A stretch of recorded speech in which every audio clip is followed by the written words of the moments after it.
How's it going? Today I'm going to show you how to create a network tracker similar to the one I have here. These can help you keep all of your connections in one place and better allow yourself to build meaningful relationships going forward. We will be building an input tab as well as a dashboard where you can see your data come to life. If you like the video and would like to get the spreadsheet for yourself, go ahead and click the link in the description. Now without further ado, let's get into it. The first thing we're going to do is create two lists of the top 5 industries and cities for our connections. I'm going to make a heading called Top 5 Industries, as well as one that says Top 5 Cities. Once I've done this, I'll enter in some sample data. Next, what we're going to want to do is create a table, which will serve as our input tab.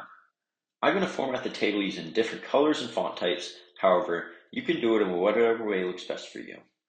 The key headers we'll want are the name, company, industry, city, position, phone number, and email. There are also a couple of others you can add if you would like, such as LinkedIn status or other notes. Now that we have our headers in order, we can start with the number formatting in the table. For the first 5, we can keep them in the general format as it's just normal text. The phone number is a bit different. If you'd like to manually input phone numbers in the phone number format, you could do that. Another option involves using custom formats. Let's click into the phone number cell, go to formatting, and choose More Number Formatting. We are taken to this Custom Number tab, and what we want to do is click into this Type box. This allows us to type in how we want our numbers to be formatted. In this instance, we want to start with an open parentheses and then hit the number sign 3 times, followed by a closed parentheses.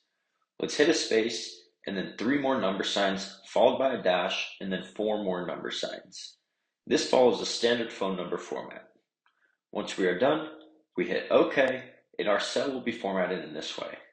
If we type in 9 random numbers, it will come out in phone number format. For the email, we will keep the general format. For the date, we can go ahead and choose the short date format. If you'd like to include a row for whether or not you have each person as a LinkedIn connection, go to Insert and choose Insert Checkbox. Now that we're done with the formatting, let's move on to the drop-down lists for cities and industries. Let's go into this industry cell here. We want to create a drop-down list based on these cities here so that we can easily enter in our data and make sure there aren't any spelling errors. Let's go to Data, select Data Validation, then Data Validation again. There are a few options for how we can create our drop-down, but we're going to select List. This is because we have a list of our data right here. We'll then go ahead and highlight our 5 industries and select OK. We now have a drop-down list with all 5 industries, and we're going to want to go ahead and do the exact same process for our cities. Once we have our top row completely formatted, we want to go ahead and highlight the entire row and drag it down to however many potential connections we may have. I will take it all the way to 50. This will put the formats from these rows all the way down to the rest of the table. Once we have this complete, I'm going to enter in some sample connections. This will allow us to build our graphics. Now that we have some connections, I'm going to want to create a graph showing our stats by month, industry, and city. What we'll first need to do is create a pivot table. Let's select anywhere in this table, go to Insert, select Pivot Table, from Table/Range and add it to a new tab. Once we do this, we have a pivot table we can work with. We're going to want to put the years and months in the rows section and the count of names in the values section. This table will count how many names we input in each month and each year. If we go to Pivot Table Analyze and select Pivot Chart, we can see some options for graphics. I'm going to choose this one. We can then move it to the dashboard by cutting and pasting and resize it however we want.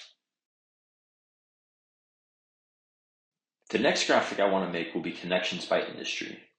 Let's go back to the Pivot Table tab and select Ctrl+A. This highlights the entire table.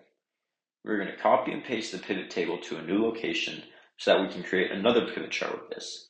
Let's hit Ctrl+C to copy and Ctrl+V to paste it over here. Once we've done this, we're ready to organize our new table. We will remove our dates from the rows section and replace them with industry. This gives us a count of how many individuals in our table are in each industry.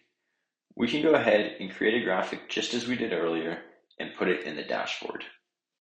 The final graph we're going to create will show connections by city. We're again going to copy and paste our table. This time, instead of industry being in the rows, we will do city. This will count our connections by city. We now have the basis for our dashboard laid out. Something important to note is that these pivot tables don't automatically update with new data. What we need to do whenever we make any changes is to go to our pivot table, right-click, and select Refresh. This will update our tables and graphs with the new information. There are also countless ways to format your dashboard to make it more visually appealing. You can change fonts, backgrounds, borders, text size, and many other things. Whatever works for you and keeps you coming back to update it. Thank you guys so much for watching. If you enjoyed the video and would like to get the full version for yourself, go ahead and click the link in the description where you can get some of our other spreadsheets for yourself, including budget trackers and personal expense trackers. Thanks again, and I will see you next time.